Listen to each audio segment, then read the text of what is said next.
Corse. Et Il votre- est d'origine tunisienne. Ah oui, Boucorse. Comme Boukris, Oui, non, c'est sérieux. Oui, Boukris, C'est ça voilà, Et vous, ça. c'est quoi? Moi, c'était Borox, mais je pense que c'est pas juif. Mon père, il est pas juif de son père. Donc voilà. Ouais. Et vous êtes ashkénaze alors? Mais vous alors, voilà, mais ça veut dire que votre maman est Ah, je juive. suis filmée là. Non, pas c'est pour encore, le, pas c'est encore. pour faire, c'est pour notre, non, c'est pour notre cours, c'est parce qu'on fait un cours. D'accord. Non, mais c'est. On va lui envoyer à votre mari, hein. Écoutez, mais alors vous, votre maman est juive. Ah ouais, les juifs. Bah, Hachem. Extraordinaire. Et vous êtes né où? À New York. Ah oh Oh là là. Non, là, c'est pas possible. Mon Dieu, qu'est-ce qui se passe? 11 ans à New York. Ouais. C'est vrai? Où ça? Mais est-ce que vous avez connu le rabbi? J'habitais la 21e rue à la fin. Ouais, vous avez entendu parler là-bas du rabbi de Lubavitch à Brooklyn? Oui, mais moi j'ai pas été parmi les Lubavitch. Moi je Non, suis un sans- peu plus libéral. j'ai compris. Non, mais sans. Il y a des non-juifs qui vont voir le rabbi. C'est pas une question d'être pratiquant ou pas. Mais il est connu mondialement. Bah, Grâce à Dieu. quand même, c'est l'essentiel. Mais je suis pas dans cet esprit trop. Voilà, je suis un peu différente. Voilà. Mais vous connaissez Non, Lubavitch, non, c'est ça non, qu'il voulait dire. ouais. Vous connaissez Lubavitch? Non, je connais pas. Mais le rabbi, vous avez entendu parler de lui? Oui, le quartier, je connais. C'est un quartier Bien sûr. très connu à Brooklyn. Ouais. Donc mon père, il est à Brooklyn, mais à Greenpoint, c'est pas loin. D'accord. Greenpoint. Oui. Moi, ma fille, elle est là-bas, à Eastern Parkway. Ah, oui. Eastern Parkway à Brooklyn. Ouais. Votre mère, elle est née où, par exemple? Budapest. Et Incroyable. votre grand-mère, non, c'est pas Ah, peut-être. c'est en russe. Elle va Ah oui, sortir Da, quelque c'est chose, russe. pardon. Da, c'est russe. Et vous avez pas d'autres villes? Ferme la d'origine? porte 2 minutes. Ferme la porte, qu'elle attrape pas J'ai froid. de la famille qui est de sa mère, ma grand-mère maternelle était de Roumanie. Il y a une partie de la Transylvanie ils sont hongrois, mais ça appartient à la Roumanie. D'accord. Exactement, Ils ont exactement. tué en fait toute la famille de Wow, ma wow. grand-mère. Mes deux grands-parents étaient survivants, maternels, et ils étaient survivants de Auschwitz.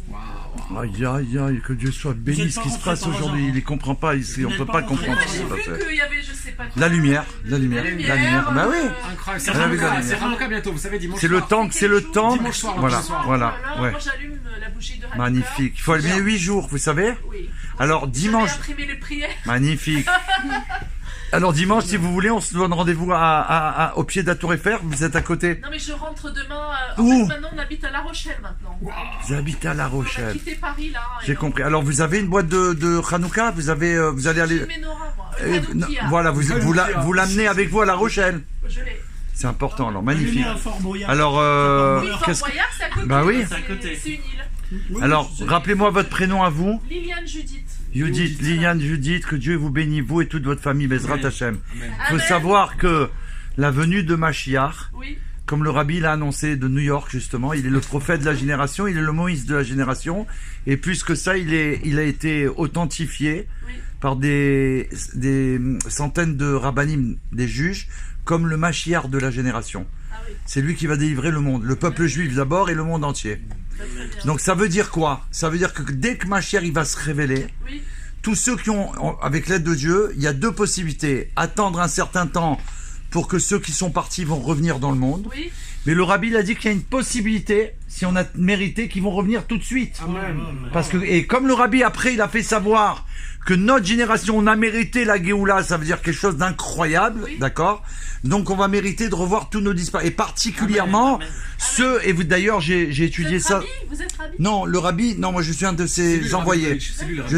Je suis son envoyé. D'accord. Donc le rabbi il dit que quand son envoyé il se comporte avec ses 10 forces, Oui. alors en vérité c'est le Mashiach, c'est le rabbi lui-même qui agit. Ah bah oui. C'est- C'est quoi votre synagogue? C'est dans quelle ville? C'est à Paris? Moi je suis à Aubervilliers, mais il y en a partout, Ah, Aubervilliers. dans le monde entier. Lubavitch. C'est Lubavitch. Lubavitch. Merci beaucoup. Chad Mashiach. Attendez, vous prenez juste un gâteau. Non, parce que vous savez pourquoi il faut faire la bracha.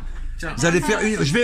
Voilà. bénédiction. Une. Tiens, tenez. Est-ce que tenez, Merci. vous répétez, Alors, s'il vous plaît. Attends, mais prenez le gâteau. Alors attendez, Ouais. 2 minutes. Voilà, vous la prenez dans la main. Vous allez répéter mot à mot. Après que vous avez fini, vous allez manger un petit bout. Oui. Vous parlez pas. Nous, on devra dire amen, pas vous. d'accord. D'accord?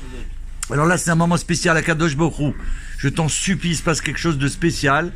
Donc on demande l'intervention de la Géoula, c'est-à-dire que Mashiach il vient tout de suite par cette bracha, ces mots et ces lettres qui vont être prononcés par notre sœur, que elle va faire élever toute sa famille qui ont disparu.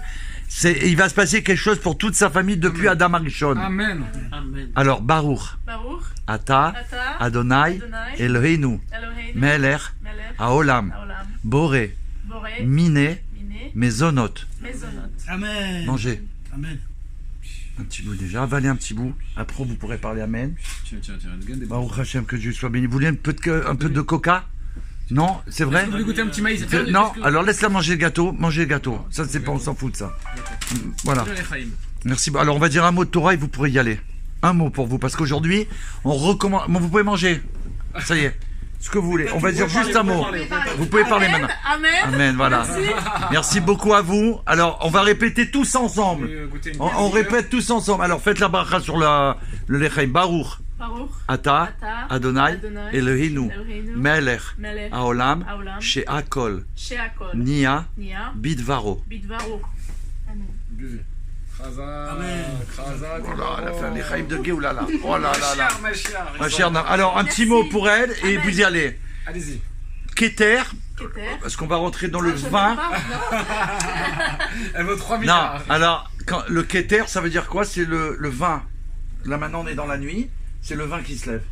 Vin, c'est Gematria Keter. Chaf, c'est Gematria Keter. Keter, c'est la couronne. Il dit que la couronne, c'est le niveau le plus haut, la sphère la plus élevée des sphirotes. Le terme qui la désigne est, à cet égard, significatif. Tout comme la couronne est posée sur la tête et la surplombe, Keter est le sommet des sphirotes et la dépasse. Keter, c'est la royauté. Donc nous, on attend Mashiach. Et c'est nous, si on peut dire, la dernière génération, c'est nous, cette génération qu'il y a dans le monde, les enfants d'Israël, qui dévoilons le roi Mashiach. Ce qui veut dire, c'est comme si qu'on pourrait dire, c'est nous qu'on a la couronne dans les mains et qu'on la porte pour couronner le roi Mashiach. Mais en vérité, couronner le roi Mashiach, c'est quoi? C'est couronner le maître du monde. Vous comprenez pourquoi on veut Mashiach vraiment? Parce que Mashiach, c'est lui qui va révéler le maître du monde, l'essence de Dieu à toute l'humanité, et chacun va le servir grâce au Mashiach qui va expliquer comment on va faire. Donc nous on est ceux qui portons, on a le mérite, la dernière génération, celle qui a appelé le talon de Mashiach, comme le Rabbi a fait savoir, qui allons couronner le roi Mashiach, donc couronner le maître du monde tout de suite. Tekef vient de la main. Que Dieu vous bénisse. Faut passer un Hanouka merveilleux.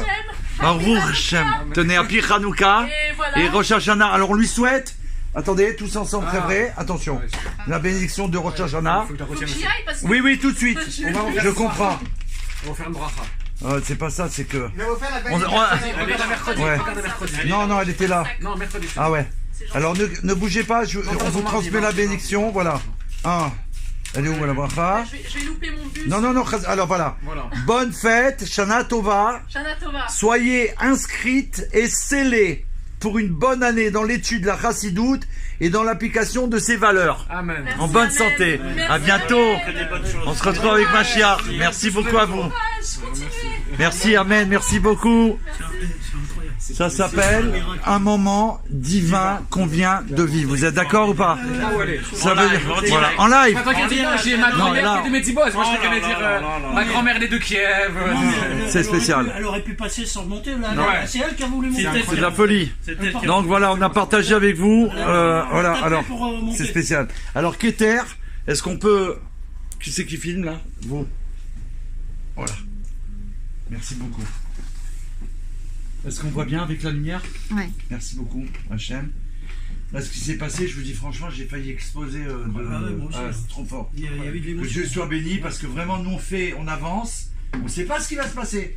Mais ça, c'est à l'exemple de Narshon. Et on a les maîtres de Chabad qui nous disent, les Khatrin, avance, tu sais pas où tu vas. Toi, tu penses pas que je sais pas ce qui va se passer. Non, je pensais pas. J'étais prêt à lui dire les 7 lois de Noé. Non, je savais qu'elle était juive, moi. Vous comprenez, là, c'est trop fort, c'est trop fort. Une vidéo dehors dans le tank. Il y a la vidéo du Rabbi, elle est attirée, elle dit, je sais pas pourquoi, j'ai vu de la lumière. Je dois partir. Je dois partir, mais elle veut pas partir. Elle fait la bracha. Mais si elle aurait pu passer sans rentrer, elle est rentrée. Que Dieu soit béni. Donc, alors on a parlé de ce Keter. La chospa d'Akdoucha. L'Akdoucha, exactement. Ça veut dire, je toute de Kdoucha. Alors je fais les chaim. Certains, sa vie elle a changé. Quelque chose va Toute changer sa sur les génération depuis Adam, elle a été chamboulée par les... Elle a fait 2 brachot, mot à mot. C'est ce qu'on a jamais fait de brachot. Et elle a première fois de sa été vie. Batel, elle n'a pas dit pourquoi, comment, qu'est-ce que ça veut dire. Rien, Batel, ce qu'on nous on doit être, on doit prendre exemple sur elle. Elle a dit je suis juif, au moins. Elle a eu honte, tu sais, mais je suis juif quand même. C'est ça qu'on doit revendiquer. Tu l'as vexé le genre, entre guillemets, tu l'as vexé de Gdoucha, c'est beau. Ça veut dire, elle a pas, j'ai pas de titre, soi-disant, mais t'as le plus grand titre de l'histoire du monde, tu veux quoi? Extraordinaire. Donc cette comparaison par rapport au Keter qui est le sommet des sphirotes, et qui les dépasse, cette comparaison peut du reste être précisée. La couronne ne fait pas partie de la tête ou du corps, vous êtes d'accord? Elle se pose, c'est comme un chapeau, vous savez qu'un chapeau chez les Chabad, nous c'est notre couronne, c'est notre Keter. C'est pour ça que j'ai un Keter dessus. Alors, la couronne ne fait pas partie de la tête ou du corps, mais on est distincte. De même, Keter est différente de toutes les autres sphirotes. Pourquoi? Elle est l'émanation première, et de ce Keter, elle est l'émanation première de Dieu. L'émanation première, c'est Keter. Et de ce fait, la partie la plus basse du Créateur, si l'on peut ainsi s'exprimer, puisqu'elle est son émanation. Il n'y a que lui, et la première émanation, c'est Keter. Pour nous, c'est la chose la plus haute, mais pour Hachem, si on peut dire, c'est la chose la plus basse. Vous comprenez ou pas? C'est son émanation. Donc c'est la partie la plus basse du Créateur, si l'on peut ainsi s'exprimer. Keter est pour cette raison appelé Tmira des Chol Tmirim, le niveau le plus caché parmi ceux qui sont cachés. On l'appelle aussi Aïn, le néant. Ces termes soulignent à quel point l'immense élévation de Keter l'a conduit à une occultation totale. Tellement que Keter c'est haut, on a vu le niveau caché de caché, que ça a amené une occultation totale du maître du monde. C'est également pour cela que Keter est dénommé Atik, c'est-à-dire l'ancien, ou Atika Kadisha, le saint ancien. Atika Kadisha, ah là c'est la chanson qu'on fait, c'est pas la chanson, c'est entre le poisson et la viande de Shabbat, du Hari Akadosh, du Harizal. Atika Kadisha, ah là là, d'accord? Donc ça c'est quoi Tika Kadisha? Le saint ancien. Selon l'expression figurant dans le livre de Daniel. Daniel le prophète. D'ailleurs Serge Garra pratique puisque Mashiach. David, merci beaucoup. D'abord, merci Hachem d'avoir participé au fabricat de l'unité de Kislev. Merci. On profite pour faites les Chaim. Non, c'est un moment unique. Ça n'existe pas. C'est ce qui s'est passé. Une juive, son âme, ça y est, elle a retrouvé son créateur, Baruch Hashem, et elle a relié toute sa famille, Baruch Hashem. Et nous, c'est nous sa famille. Ça veut dire, c'est comme si tu dis, le Rabbi Melech HaMoshe lui dit que si il manquait un juif à Matan Torah, je lui donne pas la Torah. C'est elle. Amen. Elle était où? On est venu jusqu'à là pour la trouver. Grâce au temps, on peut imaginer une chose pareille. Nous, on a cru qu'on faisait pour nous fabriquer. Qu'est-ce que tu fais pour toi? C'est que pour elle que Dieu a créé le monde. C'est ça la folie. Ah, nous, on a mérité d'être là. Et pour ça qu'on dit merci à Hachem. Donc, on reprend dans le texte. Daniel le prophète. Là-bas, c'est rapporté dans le livre de Daniel. Et que c'est repris dans les livres de Kabbalah. Certes, au sens propre, Atik désigne le Ensof, qui est la cause première. Le Ensof, c'est quoi? C'est la cause première. Le niveau le plus ancien parmi ceux qui sont anciens, ou Atik Yomin, l'ancien des jours. Là, on rentre dans la... C'est terrible. Mais c'est normal. C'est normal. Moi, j'ai pas fait exprès. C'est Ashgara Pratit. J'ai dit, au lieu de faire le Tanya, on peut pas. Là, c'est le début du Tanya. On doit le faire chacun avec tout le Tanya. Mais là, c'est des explications par rapport au Sefer, etc. C'est des merveilles. Mais là, j'ai dit, on va faire quelque chose de profond. Et bien, c'est lié avec le Tanya, justement. Il te dit, c'est comme si qu'il dit Hachem, j'ai créé le monde. Et la première chose qu'il a fait, c'est Keter. Keter, c'est quoi? C'est Tanya. C'est Tanya. C'est ça qui va éclairer le monde et chaque juif. C'est grâce à ce Sefer qu'on va sortir de l'exil. C'est incroyable. Alors, il te dit, c'est quoi? L'ancien, le plus ancien. L'ancien des jours. En fait, Atik est la partie la plus profonde de Keter. Son essence profonde. Qui est bien l'émanation la plus première, la plus ancienne du Ensof. Ça veut dire, regarde jusqu'où ça va. Tu comprends le début, du début, tous les débuts. Imagine, on goûte une goutte de ça. Après, tu comprends ce qu'il dit le Baal Tanya. Que quelqu'un qui est malade, le peuple juif, on est malade. Le monde, il est malade. jusqu'à pas ma chère révélée. Une goutte de Tania. De quelle goutte il parle de cette goutte-là? C'est pas que du Lechaïm. Lechaïm ont fait. Mais c'est pas de cette goutte qui parle. C'est la goutte, c'est l'essence de l'essence de l'essence du début. C'est ça qu'on doit donner. Et là, c'est sûr que la personne, ça y est. Pas elle est revitalisée. Ça devient ce qu'elle est, créée par Dieu, divine, complètement. C'est quelque chose de spécial. Là, je lui dis franchement, je sais pas ce qui se passe là. Ça vient direct, là. Je sais pas d'où ça vient, mais... Qu'était récit élevé, caché, qu'aucun qualificatif ne peut être avancé à son égard. Et le Zohar, Rabbi Shimon Bar Yochai, il dit à la référence 242b, le concernant, sur Keter, qu'est-ce qu'il dit le Rabbi Shimon Bar Yochai? Ne recherche pas ce qui te dépasse, n'examine pas ce qui t'est caché. Ainsi, certaines lettres de l'Aleph-Bet sont parfois utilisées pour désigner les autres sphirotes. Aucune lettre, en revanche, ne correspond à Keter. Aucune. Les 4 lettres du tétragramme, par exemple, décrivent les 10 sphirotes. Yud correspond à Chochma. Le premier est à Bina. Le Vav à Tiferet. Ou bien à l'union des 6 midot de Chesed à Yesod. Et le dernier, Yud Kevavke, à Malchut. Seule la pointe du Yud, Kos Shel Yud, comme ça on dit. Kos Shel Yud, la pointe, tu sais, comme Dieu il a créé le monde, c'est avec un point. Quand tu écris une lettre, tu écris Mashiach, ça commence par un point. Tout ce qu'on fait, c'est par un point. Le début, il appartient à Dieu. La pierre de soutiennement, de fondation du monde, Even Shtia, qui se trouve dans le Beth Amikdash, sous l'Arche Sainte, elle est. C'est avec ça que le monde il a été créé. Elle est toujours à son emplacement. Sinon, il n'y a pas de monde. C'est un truc incroyable. Donc, concrètement, tous les sages s'accordent pour reconnaître l'immense élévation de Keter. Mais selon certains, celle-ci fait que l'on peut rattacher ce niveau au Ensof, plus qu'au Or Ensof, la lumière de l'infini, et qu'il doit donc être exclu du schéma des sphirotes. Parce que Shivot, c'est 10. Et là, exclu dans le sens où ça n'a pas sa place. Comme pour Yud Kevavke, il a dit Kos Shel Yud, la pointe qu'il y a sur le Yud Kevavke avant de commencer la couronne. Et après, il dit comme ça. Mais selon certains, celle-ci fait que l'on peut rattacher ce niveau au Ensof, plus qu'au Ensof, et qu'il doit donc être exclu du schéma des sphirotes. Selon d'autres, en revanche, Keter ne reste pas moins une émanation qui a une cause antérieure, au même titre que toutes les autres sphirotes, parmi lesquelles elle peut donc être mentionnée. Et en fait, le Hari Akadosh, le Harizan, qui est venu après Rabbi Shimon Bar Yochai, et avant le Baal Shem Tov Akadosh, à ce propos, il développe une conception nouvelle. Un chidouche. On va voir un chidouche du Hari Akadosh. Aujourd'hui, la Yutet Kislev et Chav Kislev, selon lequel Keter est le stade intermédiaire. C'est un Memoutsa. Intermédiaire, c'est Moïse. Moshe Rabbeinu, il est intermédiaire. Il est appelé Memoutsa entre Hachem et entre les Bnei Israël. Memoutsa, ça veut dire quoi? Keter, c'est le stade intermédiaire entre le Or Ensof et les Sphirotes, appartenant à la fois à ces deux stades, et pouvons donc les relier. Donc un Memoutsa, il peut les relier. Moshe, il parle à Hachem, nous on n'a rien à voir, mais lui, comme il peut nous parler aussi à nous, il nous relie à Hachem. Vous comprenez? C'est ça un intermédiaire. Comment? Le Kéli. Plus que le Kéli. Il nous relie, c'est comme si il nous connecte à la divinité, alors qu'on n'a aucun rapport. Mais lui, comme il comprend la divinité, il peut parler à la divinité, alors il parle, il entend, et il nous transmet à nous, puisqu'il peut aussi parler aux humains, à nous. Donc il est la connexion entre nous et Hachem. Mais là, il ne parle pas à propos de Moshe, mais nous, c'est pour mieux comprendre.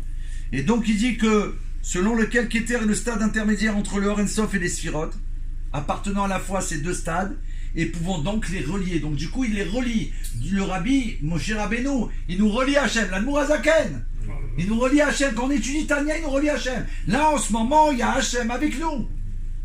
Et ça, on a vu, puisqu'il y a eu un dévoilement d'Hachem.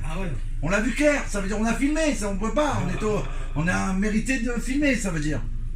Et j'espère que ça va être regardé, parce que ça m'est arrivé quand j'ai été voir le Rabbi plusieurs fois, d'avoir un appareil photo, et je suis professionnel en photographie. À l'époque, je faisais de la photo, de photographier le Rabbi. Et quand je suis arrivé à Paris, j'ai fait développer les photos. Et je crois que sur 36 ou 40 toutes mes photos, il n'y en avait qu'une qui était... Toutes les autres, elles étaient floues, elles étaient loupées. Mais c'est mon métier. Et alors après, je me suis renseigné. Et on m'a dit, parce que si on ne demande pas au rabbi, on ne peut pas photographier le rabbi. Alors, mais moi je l'ai photographié, donc normalement ça doit sortir. Ça marche pas.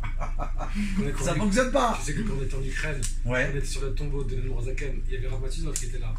Tout le monde était spécial et il était vraiment avec beaucoup de cavanotes et je l'ai pris en photo, 50, 60. Elles sont toutes floues. Tu vois? Parce que là-bas, il y a tellement de sainteté. Mais tu vois, tout le monde était, il bougeait pas, il était comme ça. Que nous on voit pas. Mais si tu veux, il n'y a pas de possibilité même de faire des photos parce que. On peut pas. Je suis devant. Voilà, c'est ça. Exactement. Parce que c'est un moment divin, quoi. C'est hors de Exactement. Hors du temps et de l'espace. Hors du temps et de l'espace. Et le Rav Yitzhak qui nous a dit que le Balatania il nous enseigne, mais il nous a fait comprendre que la création du temps et de l'espace c'est qu'une seule chose. C'est pour ça qu'on dit temps, espace-temps. Espace-temps, c'est une création en vérité. Qu'une seule création. Donc on termine. Voilà. Alors le Ari Akadosh. En ce sens qu'Éther est à la fois la partie la plus basse du Ein Sof. En même temps elle est la partie la plus basse du Ein Sof. Et elle est la source première des sphirotes qui vont venir après. Vous comprenez? Par exemple le Kéter quand il vient dans le monde, comme on a expliqué auparavant, à la fin du Kéter, quand le Kéter il s'installe, il va devenir... il est le plus bas d'Hachem, si on peut dire tout à l'heure comme ça on a expliqué. Mais il va être le début de la première sphira de Chokhmah. Il va être le début des sphirotes de Chokhmah. Il va être le début. Et après, quand on va arriver tout en bas à Malchut, on va retrouver à la fin en bas Kéter, qui va être le début aussi, le dernier aussi, mais qui va être en même temps le début de la seconde sphira, du second monde par exemple. Dans Hatzilut, il y a 10 sphirotes. Dans Bria aussi, dans Yessir aussi, dans Askia aussi, dans les 4 mondes, il y a 10 sphirotes. D'accord? Mais Kéter, elle va être à la fois la fin et le début. D'accord? Donc il explique. Ensuite, donc, elle est donc en même temps une partie, voilà, en même temps, elle est une partie du Or Ein Sof, dépassant les sphirotes, puisqu'elle surplombe, comme on a dit, la couronne. Et dépassant les sphirotes, et en même temps, elle est l'une de ces sphirotes, puisqu'elle va être une sphirote aussi. Une sphira. Ces différentes opinions reprennent bien sûr les conceptions divergentes que l'on a vues. Ça, c'était l'explication du Ari Akadosh. Et maintenant, il explique que ces différentes opinions reprennent bien sûr les conceptions divergentes que l'on a vues sur la définition du Ein Sof. Est-il l'essence et l'existence même de Dieu ou seulement la cause première de la création? Question. Cette question, c'est... Voilà, c'est ça. C'est que là, on la lit. Sinon, on pourrait même pas l'imaginer ou la formuler. La réponse à cette question extraordinaire qu'on va transmettre à tous nos frères aujourd'hui, parce que là, on est en plus, regardez, on est entre Yutet Kislev et Rav Kislev. On est exactement dans cette situation-là, entre les deux. Alors, il dit comme ça, est-il l'essence de l'existence même de Dieu ou seulement la cause première de la création? Réponse. La réponse à cette question explique que l'on puisse parler d'une émanation plus haute ou plus basse et que l'on puisse établir un lien entre le Ein Sof, la divinité, et Kéter qui appartient à la création. Donc dès qu'on parle de Kéter, apparemment, d'après l'explication qu'on vient de voir, ça appartient à la création. Pour clore le débat, le Harizal, il explique que si l'on évoque l'essence profonde des sphirotes, on peut compter Kéter parmi celles-ci. Donc le Harizal, il dit oui. Si on évoque l'essence profonde des sphirotes, alors Kéter, on la compte parmi les sphirotes. En revanche, le Ari Akadosh, il dit, si l'on envisage uniquement leur aspect extérieur, on doit exclure Kéter et rejoindre Da'at. Kéter peut donc être défini, maintenant il explique la conclusion, Kéter peut donc être défini comme la partie la plus basse de la lumière du Ein Sof, de laquelle émanent les phases de révélation divine que sont les sphirotes, dont elle est en ce sens la source de l'âme. La source de l'âme. Kéter actionne ces différentes manifestations divines, et à ce titre, elle est appelée Ratson Haelyon, la volonté supérieure. Wow. La volonté suprême de Dieu. Donc le Kéter, c'est la volonté suprême de Dieu. C'est ça qu'on doit demander. Que sa volonté, donc là on a compris avec ces mots qu'est-ce que c'est, suprême, donc elle ne soit que ma volonté, je ne désire faire que sa volonté, on parle de sa volonté suprême, Elle n'est pas une volonté spécifique, orientée vers un objectif particulier, mais le désir originel de Dieu, duquel découla la volonté de la création. C'est ça qu'on doit atteindre. C'est pas une volonté par rapport à un objectif. Je veux un Bet Rabat, je veux un C20, je veux une voiture, je veux... C'est bien tout ça. C'est pas cette recherche qu'on doit faire.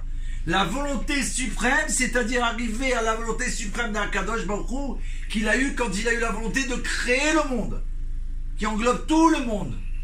Elle est la volonté de toutes les volontés. C'est ça qu'on recherche. La volonté de toutes les volontés, ou bien l'essence de la volonté, ou encore la volonté de vouloir. Quelqu'un qui veut. Ça veut dire que tant que c'est pas la volonté suprême, ça marche pas. Je veux pas. Tu veux pas vraiment. Je veux pas. Comme l'Admour Azaken il nous a dit, il a fait savoir au monde. Je veux pas ton Gan Eden. Je veux pas de tous les dévoilements du monde. Je veux que toi. Atta. Atta, il n'y a pas de nom. Il n'a pas dit je veux tout. Il n'a pas dit le nom d'Hachem. Il veut même pas un nom d'Hachem. Il veut Atta l'essence d'Hachem. C'est ça qu'il recherche l'Admour Azaken. Mais quand l'Admour Azaken il nous dit ça, c'est quoi qu'il y a de merveilleux?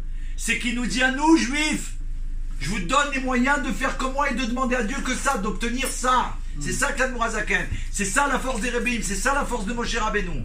C'est que eux, la tête du Bnei Israël, ils veulent qu'on désire la même chose que eux, et ils veulent qu'on atteigne l'objectif. C'est pas qu'ils nous disent, voilà, moi je suis le plus grand, je vais vous donner des merveilles, mais vous pourrez jamais atteindre mon niveau. Pas du tout. Il veut qu'on dépassez-moi, s'il faut. C'est comme Dieu. Dieu, il veut qu'on dépasse le niveau de la création du monde que lui, il avait décidé au départ. C'est de la folie, ce qu'on vit là. Ah, donc, l'essence de la volonté ou encore la volonté de vouloir, si l'on peut ainsi s'exprimer, qui est à l'origine du pouvoir des attributs divins que sont les sphirotes. Et pour terminer, ainsi, si la Torah est le plan d'architecture du monde, Keter est la volonté de créer. À l'origine de ce plan, et donc de la Torah. Keter, c'est avant le plan. C'est avant le plan, il n'y a pas de plan là. Tu me parles de plan, ça veut dire quelque chose déjà. C'est pas ça qu'on veut. On veut avant le plan divin. On veut aller dans la volonté de toutes les volontés. Celle d'Hachem. Au départ, la première, l'émanation, ce qu'on est en train d'étudier. En effet, celle-ci exprime la sagesse de Dieu, liée à Chokhmah, à la raison qui poursuit un objectif. Pour autant, la satisfaction de cet objectif transcende la raison. Et le résultat qui est alors obtenu dépasse la satisfaction purement intellectuelle. Vous comprenez? On va dépasser, même si le but c'est la Géoula, c'est Mashiach, ce qui va se passer à ce moment-là, quand on va l'obtenir, puisque le Rabbi a dit on va y arriver, et il va nous faire arriver, Baruch Hashem, ça va dépasser l'entendement, ça va dépasser tout ce qu'on nous on aurait pu imaginer, même si on nous a dit ils vont revivre, et il va y avoir ça, et que du bien et tout. Ok, ça va dépasser tout ça. Vite. Elle correspond, et là il précise, à l'assouvissement du désir le plus profond, le plus essentiel, auquel correspond la volonté suprême, maître du monde. On dit merci Hachem. Hein? Merci Hachem, qu'on puisse aspirer à ça vraiment chaque instant. Amen. Dans nos pensées, dans nos paroles, dans nos actions, dans tout ce qu'on est, dans tout le peuple juif. N'oublions pas que chaque juif, il est qu'une seule chose, c'est un corps unique et entier. Et que Baruch Hashem, par cette étude, elle a touché tout le corps entier du juif. C'est-à-dire, comme on pourrait dire Adam Kadmon, l'homme originel. Et ça déclenche la Géoula. Alors, Yechi Adonai Nourinu Rabbeinu Melech HaMashiach L'Olam Vaed. Ensemble. Yechi Adonai Nourinu Rabbeinu Melech HaMashiach L'Olam Vaed. Yechi Adonai Nourinu Rabbeinu Melech HaMashiach L'Olam Vaed. Retzoneinu lirot et malkeinu now. Merci beaucoup.